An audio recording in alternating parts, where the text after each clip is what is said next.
అయితే కూటమి సర్కార్ అధికారంలోకి వచ్చే మొదలు కొన్ని పథకాలతోని కూడిన హామీలను ఇచ్చుకుంటూ వచ్చింది. ఇక అట్లనే గెలిచింది, కూటమి నిలబడ్డది, పతుతానికి రన్నింగ్ లోనే ఉన్నది కదా. అయితే ఇలా పదమంగా చెప్పుకునే పథకం ఒకటి ఉన్నది, తల్లికి వందనం. ఈ తల్లికి వందనం పథకం అనేది చంద్రాల సార్ కు బ్రాండ్ అంబాసిడర్ లెక్కనే అయిపోయింది ఇప్పుడు పతుతానికి. ఎందుకంటే ఎప్పటికప్పుడు తల్లికి వందనం పైసలను కూటమి సర్కారు లెక్క కట్టి మరి రూపాయితో సహా జమ చేస్తున్నది కదా.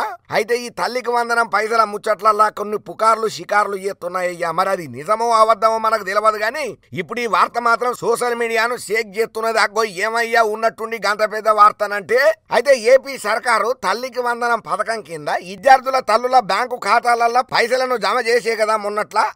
ఇప్పుడు సర్కారు మళ్ళా ఆ పైసలను వెనకకు తీసుకుంటదనే ప్రచారం మాత్రం గట్టిగానే నడుస్తున్నది. అరే ఎందుకయ్యానంటే మరి ఉన్నట్టుండి తల్లికి వందనం పైసలు పడంగానే మళ్ళా సర్కారు రిటర్న్ తీసుకుంటదన్న ముచ్చట్లలో చాలా మంది భయభ్రాంతులకు గురి. అమ్మో మన పైసలు మొత్తం ఉస్కాకైతేరా నాయన అని చెప్పి ఎప్పటికప్పుడు పైసలను మొత్తం ఖాళీ చేస్తున్నారట ఏటీఎంలకించి తల్లికి వందనం పడ్డ పైసలల్లా. ఇక ఇవన్నీ ముచ్చట్లు ఆ నోట ఈ నోట పడి శివరాకరికి కూటమి చెవిలో కూడా పడ్డది. ఇక జప్పున రియాక్ట్ అవ్వకుండా ఖండన కూడా చేసింది. మీరు ఇనేటి అన్ని పచ్చి అబద్ధాలు, వీళ్ళందరూ కొందరు గిట్టనోలు కావాలని లేనిపోని పుకార్లను ఉట్టిస్తున్నారు. మేము అధికారంలోకి రాగానే అందరి తల్లుల అకౌంట్లల్లో తల్లికి వందనం పైసలు ఏస్తామన్నాం, బరాబర్గా ఇచ్చిన మాటను నిలబెట్టుకుని పైసలు సుతం చేసినాం. కానీ కొంతమంది దుష్ప్రచారం చేస్తున్నారు మా కూటమి మీద. ఇచ్చిన పైసలను సర్కారు వెనకకు తీసుకుంటది, తల్లికి వందనం అన్న మాట చాలా అబద్ధము, దారుణము. మంచి పనులు చేసినా కూడా ఇటువంటి నిందలు సర్కారు మీద చేసుడు చాలా దురదృష్టకరం అనుకుంటా సోషల్ మీడియా ఏదకగా కూటమి సర్కారు కూడా ఖండన చేసుకుంటూ వచ్చింది. ఇక తల్లికి వందనం అనే పథకం ఫుల్ సక్సెస్ అవుతోని లేనిపోని పుకార్లను ఉట్టించి తల్లులను భయభ్రాంతులకు గురి చేస్తున్నారు. ఇక ఈ ముచ్చట్లలోనే అవన్నీ ఉత్తమ ముచ్చట్లు ఇచ్చిన పైసలను మేమెట్లా తీసుకుంటామని చెప్పి ఏపీ ప్రభుత్వ fact check X account react అయ్యిందయ్యా.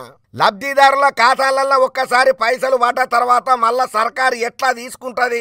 చెప్పేటోనికన్నా సిగ్గుండాలి కదా, బుద్ధి ఉండాలి కదా. మందిని ఎందుకు లేనిపోని మాటలు చెప్పి అబద్ధాలతోని ఆగం చేస్తున్నారని చెప్పి మస్తు గరానికి రాబట్టింది. ఇంకా అంతనే కాకుండా మీరు ఇటువంటి ముచ్చట్లు ఎన్నిన్నా కూడా మీరు ఇవన్నీ ఫేక్ ప్రచారాలు, మీరు నమ్మొద్దు, సంతోషంగా ఉండుండ్రి.